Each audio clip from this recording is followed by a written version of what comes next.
രാജ്യസഭാ seat തരാമെന്നുണ്ട് വട്ടം കറക്കുവാണോ കോൺഗ്രസ്? ലീഗിനെ കോൺഗ്രസ് ഇങ്ങനെ വട്ടം കറക്കിക്കൊണ്ടിരിക്കുകയാണ്. യഥാർത്ഥത്തിൽ 3 സീറ്റിനല്ല, ഇന്നത്തെ നില വെച്ച് നോക്കിയാൽ അതിൽ കൂടുതൽ സീറ്റിന് മുസ്ലിം ലീഗിന് അവകാശമുണ്ട്, അതിൻ്റെ സ്വാധീനമുണ്ട്. പക്ഷേ കോൺഗ്രസ് അവരെ ഭയപ്പെടുത്തിക്കൊണ്ടിരിക്കുകയാണ്. കോൺഗ്രസിൽ നിന്ന് അവർക്ക് മുസ്ലിം ലീഗിന് അർഹതപ്പെട്ട കാര്യങ്ങൾ നേടിയെടുക്കാൻ മുസ്ലിം ലീഗിന് കഴിയാതെ വന്നിരിക്കുകയാണ്. തീർച്ചയായും അതെല്ലാം മുസ്ലിം ലീഗിൻ്റെ പിന്നിൽ അണിനിരുന്ന ബഹുജനങ്ങൾ അതിൻ്റെ പിന്നിലുള്ളവർ മനസ്സിലാക്കുമെന്നാണ് ഞാൻ കണക്കാക്കുന്നത്.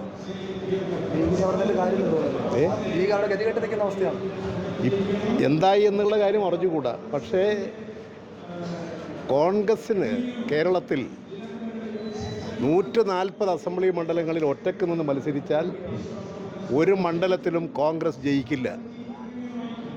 പാർലമെൻറ്റ് മണ്ഡലങ്ങളിലാകട്ടെ കോൺഗ്രസ് ഒറ്റയ്ക്ക് മത്സരിച്ചാൽ എവിടെയും കോൺഗ്രസ് ജയിക്കില്ല. എന്നാൽ മുസ്ലിം ലീഗ് ഒറ്റയ്ക്ക് നിന്ന് മത്സരിച്ചാൽ അവർക്ക് ചില്ലറ സീറ്റുകൾ കിട്ടും, അസംബ്ലിയിൽ കിട്ടും, പാർലമെൻറ്റിൽ കിട്ടാൻ സാധ്യതയുണ്ട്. പക്ഷേ ആ മുസ്ലിം ലീഗിൻ്റെ അർഹതക്കനുസരിച്ച് അവർക്ക് പരിഗണന കോൺഗ്രസിനകത്ത് UDF-നകത്ത് ലഭിച്ചിട്ടില്ല. 1962 പാർലമെൻറ്റ് 2 സീറ്റ് മുസ്ലിം ലീഗിനുണ്ട്. 1962 കഴിഞ്ഞ് വർഷത്തിൽ ഈ കഴിഞ്ഞ 60 വർഷക്കാലവും 2 സീറ്റ് കൊണ്ട് നടക്കുകയായിരുന്നു. കോൺഗ്രസ് ഈ കേരള രാഷ്ട്രീയത്തിലും ഇന്ത്യൻ രാഷ്ട്രീയത്തിലും ദുർബലപ്പെട്ടുകൊണ്ടിരിക്കുകയാണ്. ആ ദുർബലപ്പെട്ടുകൊണ്ടിരിക്കുന്ന കോൺഗ്രസ് ഒരു മൃദു ഹിന്ദുത്വ സമീപനമാണ് സ്വീകരിക്കുന്നത്.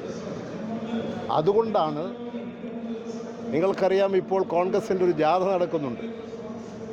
മുസ്ലിം ലീഗിനെ 4 അയൽവക്കത്ത് അടുപ്പിക്കുന്നില്ല. എന്തുകൊണ്ടാണത്? അത് RSSൻ്റെ അജണ്ടയുടെ ഭാഗമാണ്. അതുകൊണ്ട് കോൺഗ്രസ് സ്വീകരിക്കുന്ന നയങ്ങളെക്കുറിച്ച് മുസ്ലിം ലീഗിൻ്റെ പിന്നിൽ അണിനിരുന്നവർ ചിന്തിക്കണം.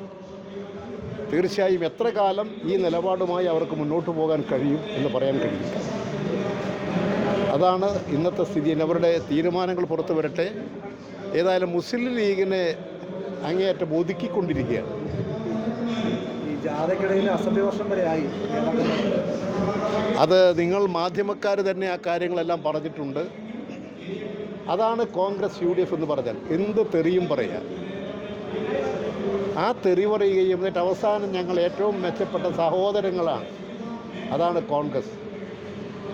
അതുകൊണ്ട് കോൺഗ്രസിൻ്റെ ഒരു അവസ്ഥ മനസ്സിലാക്കി കോൺഗ്രസിൻ്റെ പിന്നിൽ അണിനിരന്നിട്ടുള്ള ബഹുജനങ്ങൾ ഇനിയും ഇത്തരത്തിലുള്ളൊരു പാർട്ടിക്ക് പിന്നിൽ അണിനിരക്കണമോ, ഒരു മുന്നണിക്ക് പിന്നിൽ അണിനിരക്കണമോ എന്ന് അവർ കൂടി ആലോചിക്കുന്നത് നല്ലതായിരിക്കും. സൂപ്പർ സ്ഥാനാർത്ഥികളെയാണോ LDF ഇത്തവണ അവതരിപ്പിക്കുന്നത്? ഇടതുപക്ഷ ജനാധിപത്യ മുന്നണി എല്ലാ കാലത്തും നല്ല സ്ഥാനാർത്ഥികൾ, ജനപ്രീതിയുള്ള രാജ്യത്തിൻ്റെ കാര്യങ്ങളിൽ ഇടതുപക്ഷ ജനാധിപത്യ പ്രസ്ഥാനത്തിൻ്റെ സന്ദേശം ഉയർത്തിപ്പിടിക്കാൻ ജനപക്ഷത്ത് നിന്നുകൊണ്ട് ജനങ്ങൾക്ക് വേണ്ടി പോരാടുകയും ചെയ്തിട്ടുള്ളവരാണ് എല്ലാ കാലഘട്ടങ്ങളിലും ഇടതുപക്ഷത്തിൻ്റെ സ്ഥാനാർത്ഥികൾ. ഇപ്പോൾ മത്സരിക്കുന്ന സ്ഥാനാർത്ഥികളും ഇടതുപക്ഷത്തിൻ്റെ നല്ല ജനകീയ അംഗീകാരമുള്ളവരാണ്. ആ കാര്യങ്ങളെല്ലാം അടുത്ത ദിവസങ്ങളിലായി പ്രഖ്യാപിക്കും. ഇപ്പോൾ ആരാണ് എന്നുള്ള കാര്യങ്ങൾ നിങ്ങൾക്കും എനിക്കും ഒന്നും ഇപ്പം പരസ്യപ്പെടുത്താത്തത് കൊണ്ട് മനസ്സിലാക്കാൻ കഴിഞ്ഞിട്ടുണ്ടാകില്ല.